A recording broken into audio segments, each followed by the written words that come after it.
जय हिंद दोस्तों, स्वागत है आपका आपके अपने इस YouTube channel top tips maker में। दोस्तों यहाँ पे हम लोग इस वीडियो में राष्ट्रीय आंदोलन का द्वितीय चरण को कवर करने वाले हैं और द्वितीय चरण हम लोग को 1905 से 1919 के बीच में देखने के लिए मिलता है। यानी इनसे जो भी जुड़े यहाँ पे महत्वपूर्ण फैक्ट लिखा गया है वो सारे यहाँ पे हम लोग देखने वाले हैं और एग्जाम के दृष्टिकोण से भी ये काफ़ी ज़्यादा महत्वपूर्ण है। इन टॉपिक से काफ़ी ज़्यादा क्वेश्चंस पूछने के चांस बनते हैं, इसलिए इस वीडियो को शुरू से अंत तक देख लेना। देखिए पिछले वाले वीडियो में हम लोग राष्ट्रीय आंदोलन का प्रथम चरण को देखे थे। इनका टोटल 3 चरण है। अब नेक्स्ट वीडियो में आपको तीसरा चरण मिलेगा। पिछले वाले वीडियो में हम लोग प्रथम चरण को कवर किए थे, उसमें से 1885 से 1905 के बीच जो भी महत्वपूर्ण फैक्ट है उन सबको हम लोग जो है यहाँ पे कवर किए थे। ठीक है, अब यहाँ पे सबसे पहले महत्वपूर्ण फैक्ट है आज का हम लोग का बंगाल का विभाजन। देखिए एग्जाम में क्वेश्चंस काफ़ी ज़्यादा पूछा जाता है। बिहार पुलिस में डायरेक्ट क्वेश्चन पूछा जाता है कि बंगाल का विभाजन कब हुआ, तो 1905 ईस्वी में बंगाल का विभाजन होता है। ये आपको ध्यान में रखना है। पहला फैक्ट यहाँ पे पढ़ते हैं, बंगाल विभाजन का निर्णय सबसे पहले जो लिया था वो कर्जन लिया था। ठीक है ना, इनके द्वारा 1905 ईस्वी में लिया गया था। बंगाल का जो विभाजन का जो फैसला किया, निर्णय किया, कौन किया? सबसे पहले कर्जन करता है। कब करता है? तो 1905 ईस्वी में। इसका कारण क्या था, इसका वजह क्या था? इसका कारण जो है इतिहास में बताया जा रहा है कि प्रशासनिक असुविधा बताया जाता है। प्रशासनिक असुविधा की वजह से जो है कर्जन बंगाल को अलग कर देता है। यानी बंगाल भारत का एक बहुत बड़ा प्रांत था। यहाँ पे जितने भी सारे चीज़ रहते थे, जितने भी लोग रहते थे, उनको कंट्रोल करना इनके बस की बात नहीं होती थी। इसलिए यह चाह रहा था कि क्षेत्रफल जो है वो थोड़ा सा छोटा हो जाए, तब यहाँ पे कंट्रोल अच्छी तरह से हो जाएगा। इसलिए यहाँ पे मेन जो वजह बताया जा रहा है प्रशासनिक असुविधा बताया जाता है। ठीक है, इसलिए बंगाल को विभाजन करना पड़ा। अब यहाँ पे अगला पॉइंट है, बंगाल को बांटने का प्रस्ताव सबसे पहले 3 दिसंबर 1903 को ही ब्रिटिश संसद में रखा गया था। यानी बंगाल बांटने का, यानी बंगाल फैसला करने का पहला जो दिमाग में उपज हुआ था वो जो कब हुआ था? 3 दिसंबर 1903 को ही हो गया था। लेकिन बंगाल विभाजन कब होता है? 1905 को। ये सबसे पहले ब्रिटिश संसद में रखा गया था। 20 जुलाई 1905 को बंगाल विभाजन के निर्णय की घोषणा हुआ। बंगाल विभाजन का जो निर्णय हुआ, इनका जो घोषणा हुआ वो कब हुआ था? ये डेट आपको याद रखना है। 20 जुलाई 1905 को बंगाल विभाजन के निर्णय का घोषणा हुआ, लेकिन 16 अक्टूबर 1905 को जो है बंगाल विभाजन हो जाता है। ठीक है, 16 अक्टूबर 1905 को बंगाल का विभाजन हो जाता है। ये डेट आपको याद रखना है। और बिहार पुलिस सिपाही के एग्जाम में तो सिर्फ ये पूछेगा कि बंगाल का विभाजन कब हुआ, तो ये सिर्फ आपको याद रखना है 1905 ईस्वी में बंगाल का विभाजन होता है। अगला विभाजन के बाद एक भाग में पूर्वी बंगाल और असम सहित जिसकी राजधानी ढाका बनाई गई, यानी ढाका थी।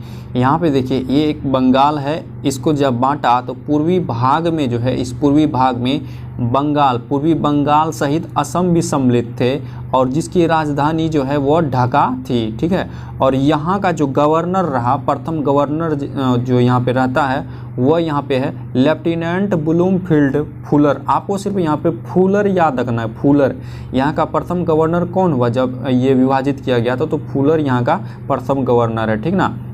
दूसरा भाग पश्चिम बंगाल, बिहार और उड़ीसा मिलाकर बना। यानी ये वाला जो भाग है पश्चिम बंगाल, बिहार और उड़ीसा, ये यहाँ पे तीनों प्रांत मिला के जो है पश्चिमी बंगाल में विभाजित कर दिया गया और इसकी जो राजधानी रखा गया वो कलकत्ता रखा गया था। ये भी ध्यान में रखना है। और इसका प्रथम गवर्नर यहाँ पे है एंड्रयू फ्रेजर।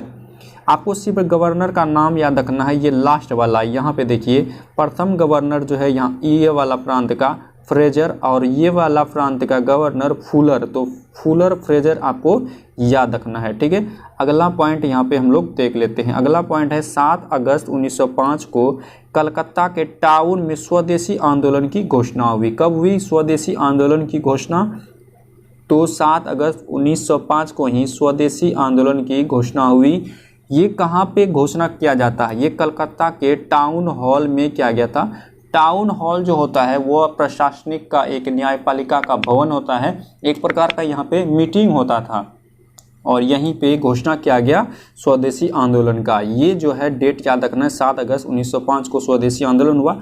स्वदेशी आंदोलन करने का मुख्य उद्देश्य जो था, ब्रिटेन के जो कपड़ा, उनके जो माल उत्पन्न किया जाता था वो अपना भारत में जो है नहीं चले, यानी उसका जो है इनकार करना, उनको नहीं खरीदना, ये सब सारा यहाँ पे मुद्दा रहता है। जब बंगाल 16 अक्टूबर 1905 को विभाजित हुआ था तो उसी दिन बंगाल में शोक दिवस के रूप में मनाया गया था, यानी पूरे बंगाल में जो है सब लोग चिंतित थे, यानी इनको शोक दिवस के रूप में मनाया गया था। रविन्द्रनाथ टैगोर के आह्वान पर इस दिन राखी दिवस के रूप में भी मनाया गया था, यानी इसी दिन राखी दिवस के रूप में भी मनाया गया था। ये आह्वान क्या था, कौन, रविन्द्रनाथ टैगोर। यानी क्या होता था कि सब आपस में एक दूसरे को राखी बांध रहा था, यानी धागे बांध रहा था, हिंदू मुस्लिम कुछ भी हो सबको एक दूसरे को राखी बांध रहा था, शोक भी मना रहे थे यहाँ पे, यानी सब चिंतित थे। अगला पॉइंट है 1905 में कांग्रेस के बनारस अधिवेशन में स्वदेशी और बहिष्कार आंदोलन का अनुमोदन किया गया, यानी समर्थन किया गया था। ठीक है, अगला पॉइंट है यहाँ पे देख लेते हैं। रविन्द्रनाथ टैगोर ने इसी समय आमार सोनार बंगला नामक गीत लिखा। बहुत ज़्यादा इम्पोर्टेंट ये क्वेश्चंस है कि आमार सोनार बंगला की रचयिता कौन है, यानी इन्हें लिखा कौन है, तो रविन्द्रनाथ टैगोर ने ही लिखा है। साथ में आपको बता दें कि जन गण मन जो है ये कौन लिखा है, तो ये हमारा रविन्द्रनाथ टैगोर जी ने ही यहाँ पे लिखा है। ठीक है, इसको भी ध्यान में रखना है। वर्तमान समय में आमार सोनार बंगला जो है वह बांग्लादेश का राष्ट्रगान बन गया है, यानी बांग्लादेश का राष्ट्रगान आमार सोनार बंगला है और हम लोग का राष्ट्रगान जनगण मन है। ये दोनों के रचयिता रविन्द्रनाथ टैगोर है, इसको ध्यान में रखना है। रविन्द्रनाथ टैगोर ने 1906 में भारतीय प्रचार कला संस्थान की स्थापना की।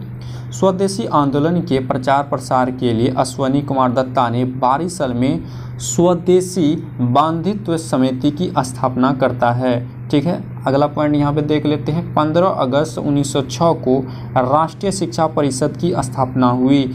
15 अगस्त 1906 को राष्ट्रीय शिक्षा परिषद की स्थापना होता है। आचार्य प्रफुल्ल चंद्र राय ने बंगाल केमिकल्स स्वदेशी स्टोर खोला।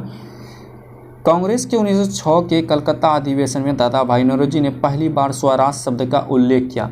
कांग्रेस का जो अधिवेशन हुआ कलकत्ता में 1906 में, तो वहाँ पे जो है स्वराज शब्द का उल्लेख किया गया था। स्वराज शब्द का उल्लेख किस अधिवेशन में किया गया था, तो कलकत्ता अधिवेशन में किया जाता है। कब किया जाता है, तो 1906 ईस्वी में किया जाता है। लेकिन नोट में एक बात याद रखना, स्वराज शब्द का पहली बार प्रयोग स्वामी दयानंद सरस्वती करता है। स्वराज शब्द का पहली बार प्रयोग ये बिहार दरोगा में पूछा गया है कि स्वराज शब्द का पहली बार प्रयोग किसने किया है, तो स्वामी दयानंद सरस्वती करता है। स्वराज का मतलब होता है स्वशासन, अपना राज खुद का हो। देखिए, स्वदेशी आंदोलन का नेतृत्व दिल्ली में सैयद हैदर राजा करता है और मद्रास में चंद्रबरम पिल्ले, पूना व बम्बई में तिलक, पंजाब में लाला लाजपत राय यहाँ पे नेतृत्व करता है। एग्जाम में प्रश्न बनेगा कि पंजाब में स्वदेशी आंदोलन का नेतृत्व किसने किया था, तो लाला लाजपत राय ने किया था। इस समय हितवादी, संजीवनी व बंगाली जैसे समाचार पत्रों ने बंगाल का जो विभाजन हुआ था उसका विरोध भी किया था। किस किस समाचार पत्रों ने, तो हितवादी, संजीवनी, बंगाली, ये सब सारा जो समाचार पत्रों जो था वह भी बंगाल का विभाजन में विरोध किया था। अगला यहाँ पे है कांग्रेस का विघटन। विघटन का मतलब होता है अलग होना। कांग्रेस जो एक संगठन था उसका अलग कैसे हुआ, यानी उसमें जो है गर्मपंथी और नरमपंथी एक बार अलग हो जाता है। ये अलग कब होता है, तो 1907 ईस्वी में कांग्रेस का विघटन होता है। तो सिर्फ याद रखना है, कांग्रेस का विघटन 1907 ईस्वी में हुआ था। कांग्रेस के 1907 के सूरत अधिवेशन में उदारवादी रासबिहारी घोष को कांग्रेस का अध्यक्ष बनाना चाहते थे, यानी उदारवादी, ये आप इसको नरमपंथी भी बोल सकते हैं। ये जो है अध्यक्ष बनाना चाहता था रासबिहारी घोष को, लेकिन गर्मपंथी लाला लाजपत राय को अध्यक्ष बनाना चाहता था। अंततः लास्ट में उदारवादी यानी नरमपंथी रासबिहारी घोष अध्यक्ष बनने में सफल रहा। ठीक है, अगला पॉइंट यहाँ पे देख लेते हैं। इस अधिवेशन में 1906 के कलकत्ता अधिवेशन में पास करवाए गए 4 प्रस्तावों स्वदेशी, बहिष्कार, राष्ट्रीय शिक्षा एवं स्वशासन को लेकर विवाद गहरा गया और गर्मपंथी एवं उदारवादियों के बीच संघर्ष के कारण अंततः कांग्रेस का विभाजन हो गया। यानी यहाँ पे बात नहीं बन रहा था, इसलिए कांग्रेस का क्या हो गया, विभाजन हो गया। ठीक है, यहाँ पे है मुस्लिम लीग की स्थापना। ये आप मैट्रिक से ही पढ़ते रहे होंगे कि मुस्लिम लीग की स्थापना कब हुआ, तो 1906 ईस्वी में होता है।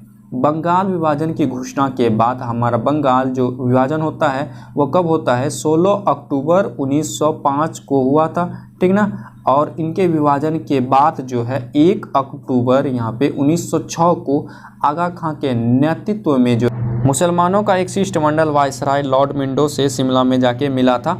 अखिल भारतीय मुस्लिम लीग की स्थापना की घोषणा जो हुई थी वो 30 दिसंबर 1906 ईस्वी को, अखिल भारतीय मुस्लिम लीग की स्थापना याद रखना 30 दिसंबर 1906 को हुआ था। ये नवाब सलीमुल्लाह के नेतृत्व में हुआ था और ढाका में आयोजित एक बैठक में किया गया था।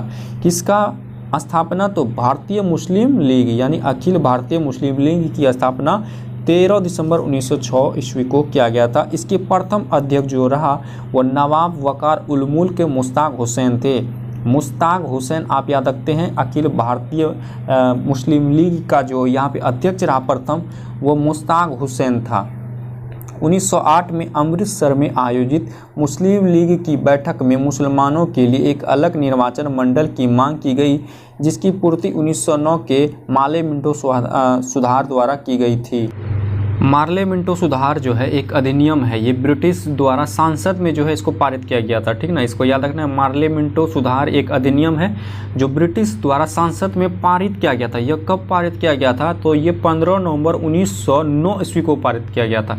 ये आपको यहाँ पे ध्यान में रखना है। इस मुसलमानों को पृथक निर्वाचन मंडल की सुविधा प्रदान की गई थी। यहाँ पे अगला जो पॉइंट है दिल्ली दरबार। दिल्ली दरबार जो है 1911 ईस्वी में हुआ था। दिल्ली दरबार लगाया गया था या हुआ था, दिल्ली दरबार जो है 1911 ईस्वी में लगाया गया था। दिल्ली दरबार का आयोजन दिसंबर 1911 में वायसराय लॉर्ड हार्डिंग द्वितीय के समय ब्रिटिश सम्राट जॉर्ज पंचम एवं महारानी विलियम मैरी के भारत आगमन पर उनके स्वागत हेतु किया गया था। दिल्ली दरबार 1911 ईस्वी को हुआ था, लेकिन ये किसके स्वागत हेतु किया था, तो जॉर्ज पंचम एवं विलियम मैरी के स्वागत के लिए दिल्ली दरबार लगाया गया था, ठीक ना।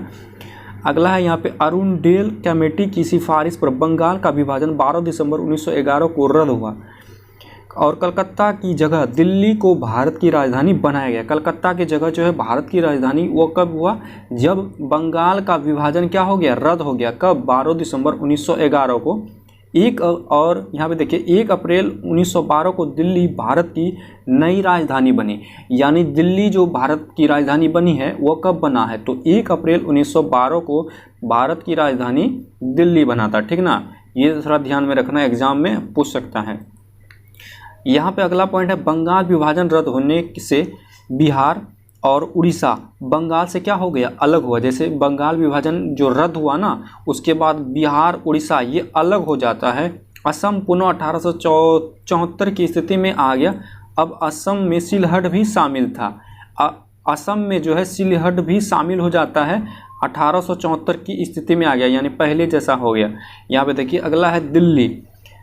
आधुनिक दिल्ली की रूपरेखा एडविन लुटियंस ने हर्बर्ट बेकर के साथ मिलकर तैयार किया था। आधुनिक दिल्ली जो है रूपरेखा जो उसका जो तैयार किया है, किसने किया है, एडविन लुटियंस ने हर्बर्ट बेकर के साथ मिलकर किया था, है ना। याद रखना, एडविन लुटियंस हर्बर्ट बेकर के साथ मिलकर दिल्ली का रूपरेखा तैयार किया था, न्यू दिल्ली का, ठीक है। अब यहाँ पे अगला पॉइंट हम लोग देख लेते हैं, प्रथम विश्व युद्ध से संबंधित है। यहाँ पे देखिए प्रथम विश्व युद्ध 28 जुलाई 1914 को शुरू हुआ। प्रथम विश्व युद्ध जो शुरू हुआ वो 28 जुलाई 1914 ईस्वी को शुरू हुआ, जिसमें एक तरफ जर्मनी, ऑस्ट्रेलिया, हंगरी और तुर्की थे। यानी एक तरफ जो है जर्मनी, ऑस्ट्रेलिया, हंगरी और तुर्की था, तो दूसरा तरफ जो है फ्रांस, रूस, इंग्लैंड, इटली और जापान थे। यानी ये सब सारा अलग अलग थे, ठीक ना। देखिए यहाँ पे आपको याद रखना है कि इनका जो शुरुआत हुआ है 1914 को है और ये 4 साल तक चलता है, यानी 1914 से 1918 तक प्रथम विश्व युद्ध चलता रहता है, ठीक ना। भारतीय राष्ट्रीय कांग्रेस ने इस विश्व युद्ध में ब्रिटिश साम्राज्य का समर्थन किया था।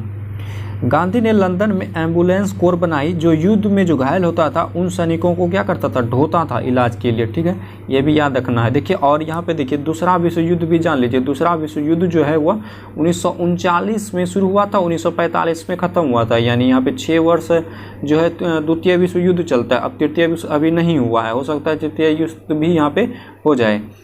यहाँ पे अगला है लखनऊ समझौता। लखनऊ समझौता जो हुआ था 1916 में हुआ था और ये 31वां अधिवेशन है, ठीक ना। ये जो है लखनऊ में ही हुआ था। ये 31वां अधिवेशन जो होता है कांग्रेस का वो लखनऊ में होता है। अध्यक्ष यहाँ पे कौन था, तो अंबिकाचरण मजूमदार था, ठीक है। यहाँ पे देखिए दूरदृष्टि से महत्वपूर्ण है, यहाँ पे 2 फैक्ट जो आपके लिए इम्पोर्टेंट है। यहाँ पे पहला पढ़ते हैं, कांग्रेस से निष्कासित गर्मपंथियों को कांग्रेस में पुनः प्रवेश करना, यानी कांग्रेस से जो अलग हुआ था गर्मपंथियाँ उनको फिर से क्या किया, कांग्रेस में मिला लिया। कब, जब लखनऊ समझौता हुआ, यानी लखनऊ अधिवेशन में 1916 ईस्वी में क्या किया, पुनः फिर इसको मिला लेता है। कांग्रेस मुस्लिम लीग के बीच ऐतिहासिक लखनऊ समझौता यहाँ पे होता है, ये भी ध्यान में रखना। अगला यहाँ पे है होम रूल लीग आंदोलन। एनी बेसेंट और तिलक ने मिलकर होम रूल लीग आंदोलन का शुरुआत किया था, यानी इनका शुरुआत किसने किया था होम रूल लीग आंदोलन का, तो एनी बेसेंट और तिलक जी ने यहाँ पे करता है। तिलक द्वारा 28 अप्रैल 1916 को पूना में होम रूल लीग की स्थापना की गई। जोसेफ बस्तिपा इसके अध्यक्ष एवं NC केलकर इसके सचिव थे। तिलकर की होम रूल लीग की कार्य क्षेत्र कर्नाटक और उसके बाद महाराष्ट्र, बम्बई को छोड़ के है मध्य प्रांत बरार था। तिलक ने मराठा और केसरी नामक 2 प्रांतों से लीग के कार्यक्रमों का प्रचार किया था।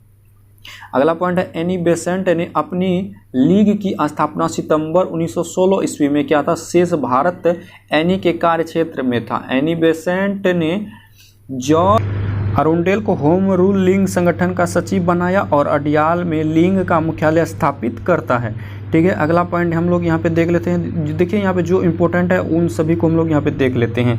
यहाँ पे अगला है मॉन्टेग्यू घोषणा। ये 20 अगस्त 1917 को हुआ था। मॉन्टेग्यू घोषणा भारतीय सरकार अधिनियम 1919 का आधार बनी। इस घोषणा को उदारवादियों ने यानी नरमपंथियों ने भारत का मैग्ना कार्टा कहा, यानी संज्ञा दिया है। यानी नरमपंथियाँ जो है मॉन्टेग्यू घोषणा को क्या कहा है, भारत का मैग्ना कार्टा कहा गया है, ठीक ना। तिलक ने मॉन्टेग्यू घोषणा को सूर्य विहीन उषा का हाल कहा। ये आपको याद रखना है, उदारवादियों ने जो है, उदारवादियों यानी नरमपंथियाँ जो है भारत के मैग्ना कार्टा कहा। और यहाँ पे सूर्य विहीन उस काल किसने कहा, तिलक ने। किसको, मॉन्टेग्यू घोषणा को, ठीक है। अगला यहाँ पे महत्वपूर्ण फैक्ट हम लोग देख लेते हैं महाराष्ट्र से। महाराष्ट्र में लिखा गया है क्रांतिकारी राष्ट्रवादियों का सबसे पहला केंद्र महाराष्ट्र बना। क्रांतिकारी राष्ट्रवादी का सबसे पहला जो केंद्र बना है वो महाराष्ट्र, ठीक है। अगला पॉइंट हम लोग यहाँ पे फिर देख लेते हैं आगे। देश में क्रांतिकारी गतिविधियाँ। श्यामजी कृष्ण वर्मा ने 1905 में लंदन में ही इंडिया होम रूल सोसाइटी की स्थापना की। इंडिया होम रूल सोसाइटी की स्थापना किसने की, श्यामजी कृष्ण वर्मा करता है। कब करता है, तो 1905 ईस्वी में करता है। कहाँ करता है, तो लंदन में करता है। क्या करता है, इंडिया होम रूल सोसाइटी की स्थापना करता है। चलिए अगला पॉइंट यहाँ पे हम लोग देख लेते हैं। अगला पॉइंट यहाँ पे लिखा गया है, इंडिया हाउस के सदस्य मदन लाल ढींगड़ा ने 1 जुलाई 1909 को करजनवाली लंदन में हत्या कर दी। यहाँ पे इंडिया हाउस के सदस्य मदन लाल ढींगड़ा ने 1 जुलाई 1909 को करजनवाली की क्या कर दी, हत्या कर देता है। गदर पार्टी याद रखना है 1913 में इसकी स्थापना होता है। इनसे संबंधित कुछ महत्वपूर्ण फैक्ट भी देख लीजिए। सोहन सिंह भाखना ने हिंद एसोसिएशन ऑफ अमेरिका की स्थापना की। स्थापना किनका करता है, हिंद एसोसिएशन ऑफ अमेरिका की स्थापना। इस संस्था ने गदर नाम का क्या करता है, एक अखबार निकालता है, जिनकी वजह से इसका नाम गदर पार्टी पड़ जाता है। ये याद रखना है। गदर पार्टी की स्थापना 1913 में लाला हरदयाल करता है। ये आप मैट्रिक में भी पढ़े होंगे। इसका मुख्यालय सैन फ्रांसिस्को यानी अमेरिका था। गदर आंदोलन ने सैन फ्रांसिस्को में युगांतर आश्रम की स्थापना करता है, ठीक है। अगला यहाँ पे हम लोग देख लेते हैं कामागाटा मारू। कामागाटा मारू जो है यह एक जापानी जहाज था जिसे प्रवासी भारतीयों को कनाडा पहुंचाने के लिए गुरुदत्त सिंह ने किराए पर लिया था। गुरुदत्त सिंह जो है वो किराए पर लिया था भारतीय जो यहाँ पे जो होता था उसको कनाडा पहुंचाने के लिए, लेकिन उन्हें कनाडा नहीं उतरने दिया गया और वापस कलकत्ता लाया गया। यात्रियों के अधिकारों के लिए सोहन लाल पाठक के नेतृत्व में शोर कमेटी का गठन किया गया था। नेक्स्ट वीडियो में हम लोग यहाँ पे देखेंगे तृतीय चरण को। इनसे जो भी संबंधित महत्वपूर्ण फैक्ट होगा वो हम लोग नेक्स्ट वीडियो में देखेंगे। मिलते हैं अब अगले वीडियो में। जय हिंद, जय भारत।